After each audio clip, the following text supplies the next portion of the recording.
Assalamualaikum warahmatullahi wabarakatuh. Sosial nama budaya salam kebajikan rahayu. Di sini kita di kelompok 5 mau menyaksikan pengumuman kualitas pelayanan jasa kedai kopi Sejagat 36 menggunakan metode Kano, yaitu ranggotakan yang pertama saya Ilham Saputra dengan NBI 141230091 dan dengan saya Kataman NI 14 12 3064 dan saya Chandra Dewanata dengan NBI 141230036 dan saya Muhammad Berbiasa dengan 141 3058. abstrak. Semakin banyaknya usaha kuliner yang ada menjadikan konsumen memiliki beragam pilihan terhadap apa yang akan mereka pilih. Hal ini membuat para pengusaha kuliner harus bersaing untuk menjadi pilihan dari konsumen. Persaingan bisnis dalam dunia food and beverage F&B tidak lepas dari pelayanan yang diberikan oleh penyedia jasa untuk dapat memuaskan konsumen. Untuk dapat mencapai tujuan memuaskan konsumen agar usaha semakin berkembang, pengusaha kuliner harus mengetahui kebutuhan yang diinginkan oleh konsumen agar dapat meningkatkan kepuasan konsumen. Jika produk atau jasa yang dihasilkan oleh suatu perusahaan unggul, konsumen merasa puas dan menjadi loyal. Dalam jangka panjang, kondisi tersebut dapat membuat perusahaan bertahan dan berkembang menjadi lebih besar. Dengan menggunakan model Kano, perusahaan dapat mengidentifikasi kepuasan konsumen dengan cara mengategorikan atribut-atribut dari produk ataupun jasa berdasarkan seberapa baik produk atau jasa tersebut mampu memuaskan kebutuhan pelanggan. Setelah data dari pengkategorian atribut kepuasan konsumen sudah didapatkan, untuk menerjemahkan kebutuhan pelanggan tersebut terbentuk spesifikasi kebutuhan teknis yang relevan. Dalam penelitian ini menggunakan metode quality function deployment, di mana masing-masing area fungsional dan tingkat organisasi dapat mengerti dan bertindak. KVD juga mencakup pemantauan dan pengendalian yang tepat dari proses pengendalian kualitas. Selanjutnya yaitu bab 1 latar belakang. Kualitas pelayanan merupakan faktor penting dalam menciptakan kepuasan pelanggan di industri jasa, termasuk kedai kopi. Di kedai kopi Sejagat 36 ditemukan sejumlah masalah yang berpengaruh terhadap pengalaman pelanggan, seperti toilet yang tidak selalu bersih 64,9%, pelanggan tidak menyukainya.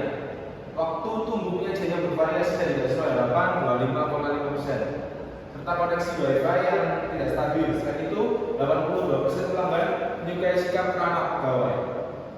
Namun 52,9% merasa kecewa saat hal itu tidak mereka temui, menjadikan atribut ini tergolong musbi. Temuan ini menunjukkan perlunya pengumuman kualitas pelayanan secara sistematis agar kedai dapat meningkatkan kepuasan dan loyalitas pelanggan. Rumusan masalah. Yang pertama yaitu apa saja atribut pelayanan di kedai kopi Sejagat 36 yang paling mempengaruhi kepuasan pelanggan. Yang kedua yaitu bagaimana hasil pengukuran kualitas pelayanan berdasarkan model Kano terhadap atribut-atribut pelayanan yang tersedia. Yang ketiga yaitu atribut pelayanan mana yang menjadi prioritas utama dalam peningkatan kualitas pelayanan berdasarkan persepsi pelanggan. Selanjutnya yaitu ada tujuan penelitian. Yang pertama, mengidentifikasi atribut-atribut pelayanan yang paling mempengaruhi tingkat kepuasan pelanggan di kedai kopi Sejagat 36. Yang kedua, mengukur dan menganalisis kualitas pelayanan menggunakan metode Kano untuk mengelompokkan kebutuhan pelanggan berdasarkan tingkat kepentingan dan dampaknya terhadap kepuasan. Yang ketiga, menentukan prioritas perbaikan kualitas pelayanan berdasarkan hasil analisis kebutuhan pelanggan, sehingga dapat meningkatkan daya saing kedai kopi Sejagat 36 dalam industri kuliner. Berdasar penelitian, yang pertama, penelitian ini hanya dilakukan di kedai kopi Sejagat 36 yang berlokasi di Jalan Ngagel Timur nomor 26 Surabaya. Yang kedua, objek yang diteliti terbatas pada layanan jasa, bukan produk makanan atau minuman, yang mencakup atribut pelayanan seperti kebersihan toilet, kecepatan pelayanan, sikap pegawai, kenyamanan tempat duduk, dan kualitas wifi. Yang ketiga, data primer diperoleh melalui kuesioner model Kano dan observasi langsung selama periode bulan Juni hingga awal Juli 2025. Yang keempat, responden penelitian ini terbatas pada pelanggan aktif kedai kopi Sejagat 36 yang pernah merasakan langsung layanan di lokasi. Selanjutnya tidak disangka. Pendidikannya dikembangkan oleh penelitian Kano pada tahun 1984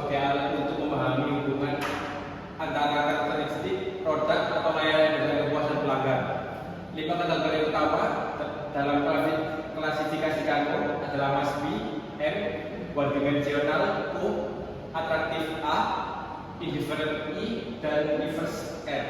Must be adalah atribut wajib jika tidak terpenuhi. Pelanggan sangat kecewa. One dimensional memiliki hubungan linear dengan kepuasan, atraktif, memberikan kepuasan tinggi meskipun tidak diharapkan. Indifferent tidak mengalami kepuasan, dan reverse justru menyebabkan ketidakpuasan jika tidak adil. Yang berikutnya langkah-langkah penerapan metode ganda dimulai dengan menyusun kuesioner ganda, pertanyaan fungsional ketika atribut ada, dan disfungsional ketika atribut tidak ada. Masing-masing dengan 5 pilihan jawaban responden kemudian diklasifikasikan ke dalam salah satu dari 5 kategori. Langkah berikutnya adalah menghitung nilai koefisien kepuasan S dan ketidakpuasan DS. Untuk mengetahui seberapa besar pengaruh atribut terhadap emosi pelanggan, terakhir penentuan prioritas perbaikan dilakukan berdasarkan kombinasi klasifikasi dan nilai indeks S atau DS.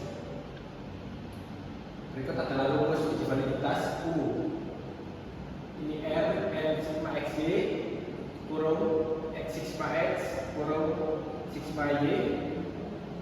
Ini N sigma X kuadrat dikurangi sigma X kuadrat N sigma Y kuadrat dikurangi sigma Y kuadrat. X adalah skor item, Y skor total res, N jumlah respon. Rumus uji reliabilitas. Rumus Cronbach alpha.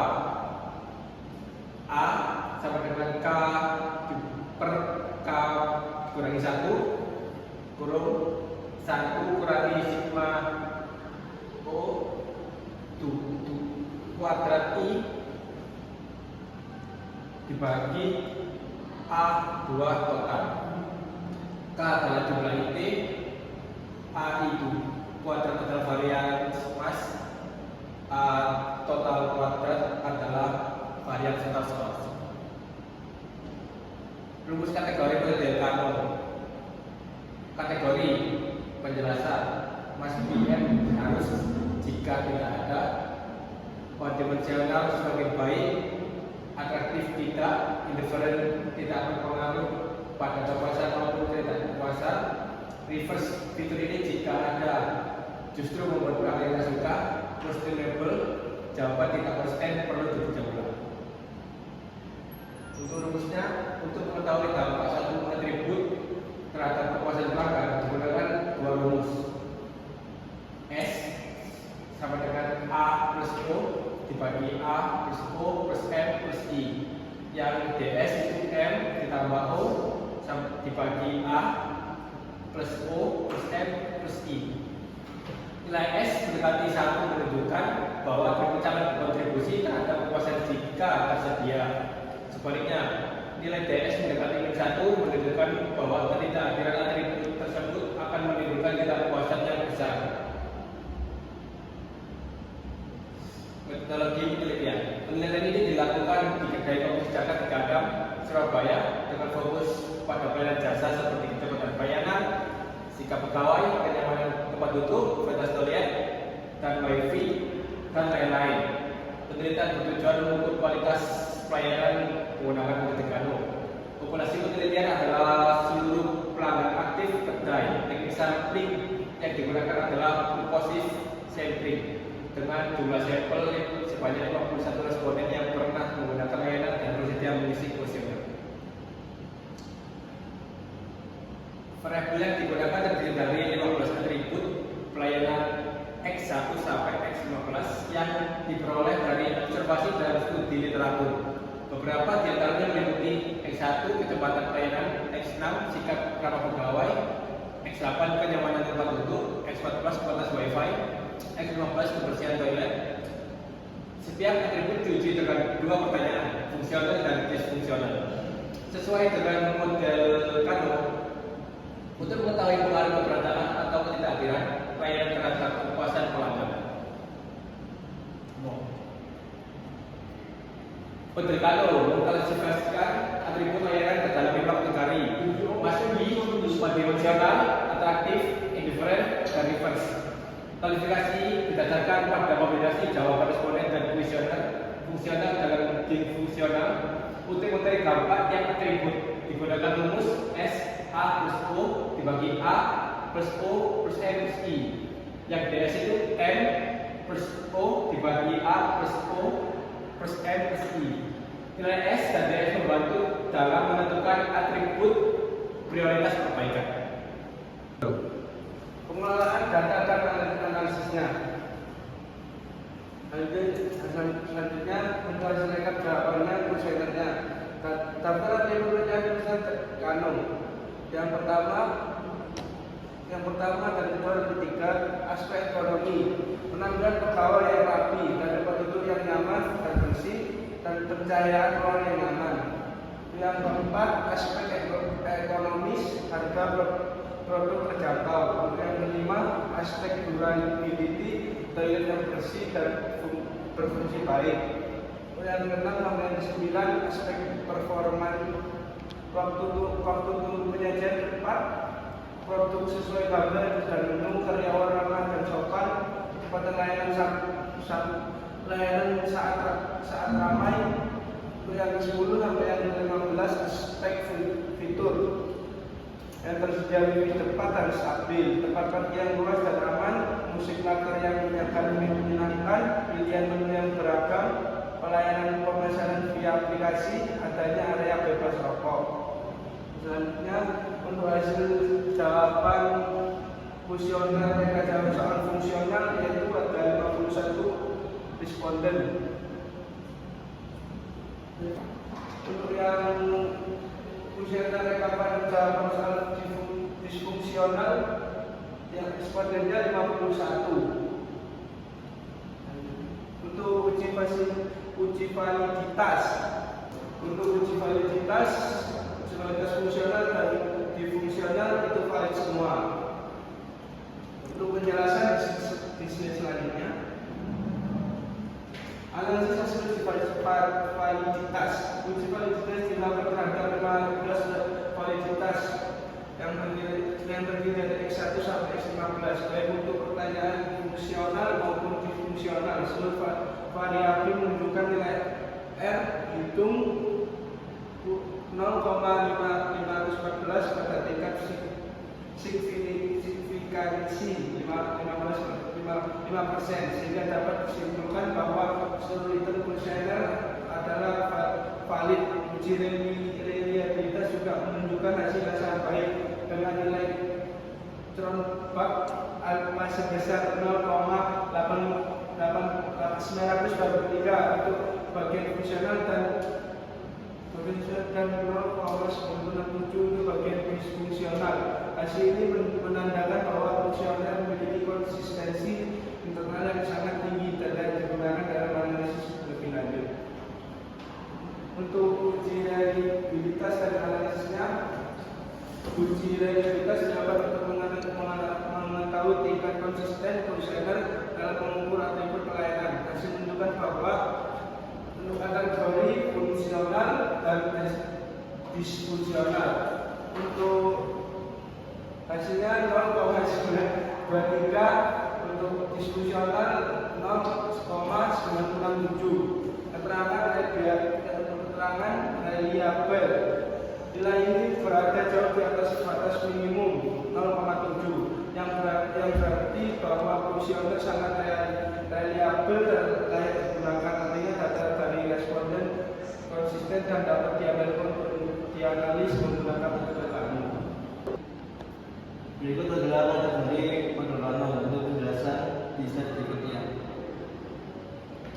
Analisis kategori penerbangan. Setelah klasifikasi berdasarkan kombinasi jawaban fungsional dan disfungsional, diperoleh hasil 7 atribut memasuki kategori one dimensional atau O, yaitu X1, X2, X3, X4, X8, dan X9.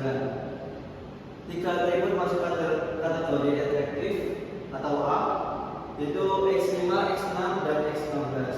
Dan 5 atribut masuk kategori indifferent atau I dengan X, X7, X10, X11, X12, X13, X dan X14.